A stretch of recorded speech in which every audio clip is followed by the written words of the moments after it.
Hey, salut à tous. Aujourd'hui, c'est jeudi 30 avril. Et au programme, je vous ai mis un WOD avec des mouvements simples. Mais comme vous avez vu juste avant, on aura besoin du gilet lesté pour ceux qui l'ont. Le voici. Beaucoup de répétitions qui vont vous préparer au Murph. 50, 40, 30, 20, 10 de air squat. Entre chaque série, vous devez aller courir 200 mètres. Puis 25, 20, 15, 10, 5 de push-up. Entre chaque série, vous devez aller courir 200 mètres. Tout ça avec le gilet lesté si vous avez. Voilà, dans le but de vous préparer au Murph qui arrivera au mois de mai. En after, un retour au calme avec du stretching. À l'échauffement, vous avez 2 tours à faire de ces 4 mouvements. Bottom squat, des cercles de bras, la marche du canard et des shoulder taps. Une fois que vous avez fait ça, minimum 8 minutes. Chaque minute, vous devez faire entre 4 et 8 squat jump en fonction de votre forme du jour et entre 4 et 8 clap push-up. Yes, allez, je vous montre ça. Hop. Alors, pour le premier, bottom squat, on reste en flexion ici. On vient descendre les fesses le plus possible, redresser le buste et on reste ici, dans cette position. Okay, les genoux bien ouverts, la poitrine bien sortie et je me redresse. Je dois rester 30 secondes dans cette position. Ensuite, 15 cercles de bras. Ok, puis 15 de l'autre côté. On profitera pour faire dans l'autre sens aussi. 15 et 15.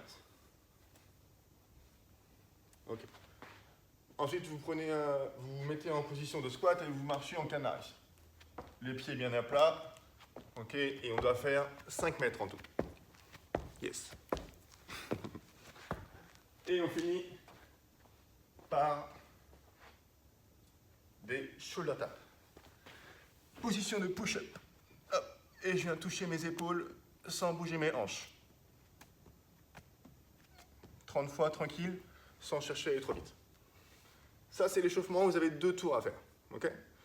Ensuite, mettez votre chrono en route et vous devez répéter la même quantité de mouvement chaque minute. La même quantité de mouvement chaque minute. Okay. Donc, premier mouvement, ce sera des squat jump. Donc, on descend bien complètement. 1, 2, 3, 4. Ok. Si vous n'êtes pas trop sûr de tenir sur la longueur, optez pour au début la limite basse, c'est-à-dire plutôt 4. Si au contraire vous maîtrisez bien ce mouvement, vous pouvez partir directement sur 8. Ensuite, vous avez des pompes claquées. Alors soit à genoux, dans cette position, je descends, poitrine au sol et je remonte. 1, 2, 3. Ou encore sur les pointes de pied. 1, 2, 3. Et pareil, vous allez chercher peut-être la limite basse si vous n'êtes pas trop à l'aise avec ce mouvement. Et puis ici, vous êtes plutôt à l'aise.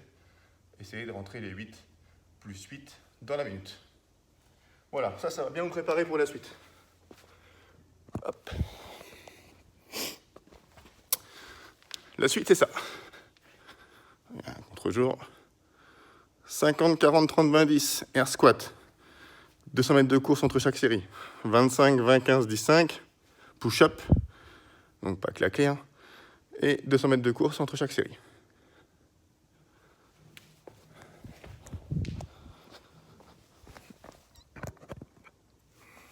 Pour les squats, avec le gilet lesté, on reste bien droit. Ok. On emmène bien les hanches en dessous des genoux. 1, 2, on vient chercher le verrouillage là-haut à chaque fois. Objectif, pour ceux qui sont assez résistants, c'est de faire toutes les séries sans s'arrêter.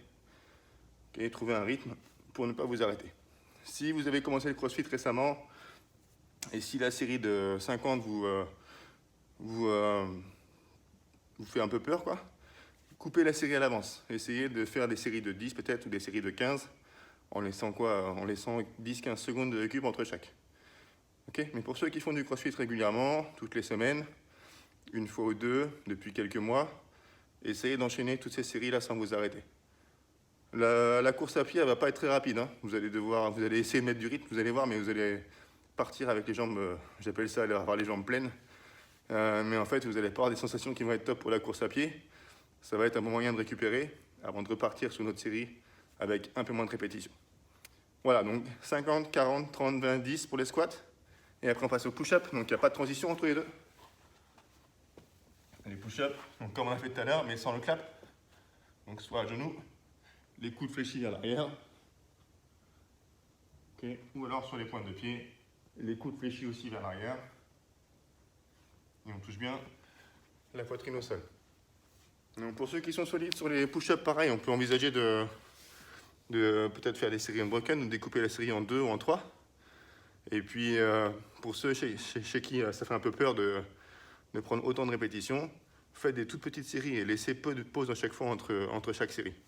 Et vous allez voir que ça va finalement passer. C'est les premières et deuxièmes séries qui sont un peu dures, mais après, ça va passer tout seul. Voilà pour ce qui est du WOD. Je n'ai pas de temps de référence particulier à vous donner, si ce n'est que évitez les pauses. Et préparez-vous pour le Murph. En after, vous allez avoir du stretching. 4 mouvements concernant le stretching. Je vais vous les montrer.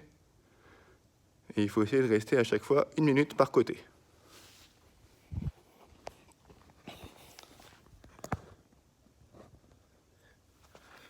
Alors pour le premier, on va pouvoir le faire soit sans mur, soit avec un mur. Je vais vous montrer sans le mur. Donc ici, on vient attraper le pied.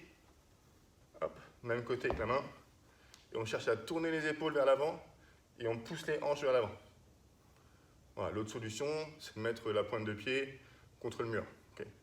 Mais si vous y arrivez comme ça, faites comme ça. Restez 1 minute et poussez bien les hanches vers l'avant en vous redressant. Okay, quand vous avez fait ça d'un côté, même chose de l'autre côté. Deuxième mouvement, on va chercher à étirer le triceps. Mettez ici votre coude dans votre main et emmenez le coude loin derrière. Le bras qui est étiré doit être complètement relâché. Essayez de bien relâcher la main complètement, d'emmener le coude loin derrière. Voilà, sans chercher à vous cambrer trop, essayez de bien garder les fesses serrées pour garder le contrôle. Et emmenez votre coude loin derrière. Tenez 1 minute comme ça, puis changez de côté. Troisième mouvement. On retourne sur le bas du corps avec un étirement ici qui va plutôt être sous la cuisse. On va chercher à attraper la pointe de pied. Attrape la pointe de pied et on va chercher loin derrière avec l'autre bras au-dessus de la tête pour former un C. Okay. Et on va rester ici dans cette position et chercher à s'installer un petit peu dans la posture pour trouver du relâchement et essayer d'avoir une progression dans l'étirement. Voilà, quand vous avez fait d'un côté, pareil, côté, même chose. Et enfin le dernier, pour le grand pectoral. Donc ici, dans cette position, mettez le coude ici un peu plus haut que votre menton. Okay, il ne faut pas qu'il soit à la hauteur de l'épaule comme ça, il faut qu'il soit plus haut. À peu près au niveau du menton, au niveau du nez. Et ensuite, une fois que j'ai mon coude installé, je viens poser mon épaule au sol. Ça, c'est important. Mon épaule, je la tourne pour venir toucher au sol. Et ensuite, une fois qu'elle touche le sol, je me tourne un petit peu de l'autre côté en regardant à l'opposé. Voilà, même chose de l'autre côté. Je place mon coude plus haut que mon épaule, à peu près au niveau du nez. Okay. Ensuite, je plaque mon épaule au sol. Ça, c'est important. Je mets l'épaule au sol. Et une fois que l'épaule est au sol, je tourne un petit peu pour ressentir un étirement sur le grand pectoral. Voilà, 1 minute et 1 minute. Ici, l'étirement, il doit vraiment bien le sentir sur le grand pectoral. Souvent, qui est hyper tendu. Là, c'est l'occasion de passer un petit peu de temps dessus. Voilà, pour le contenu du jour. Donc, petit récap. Hop.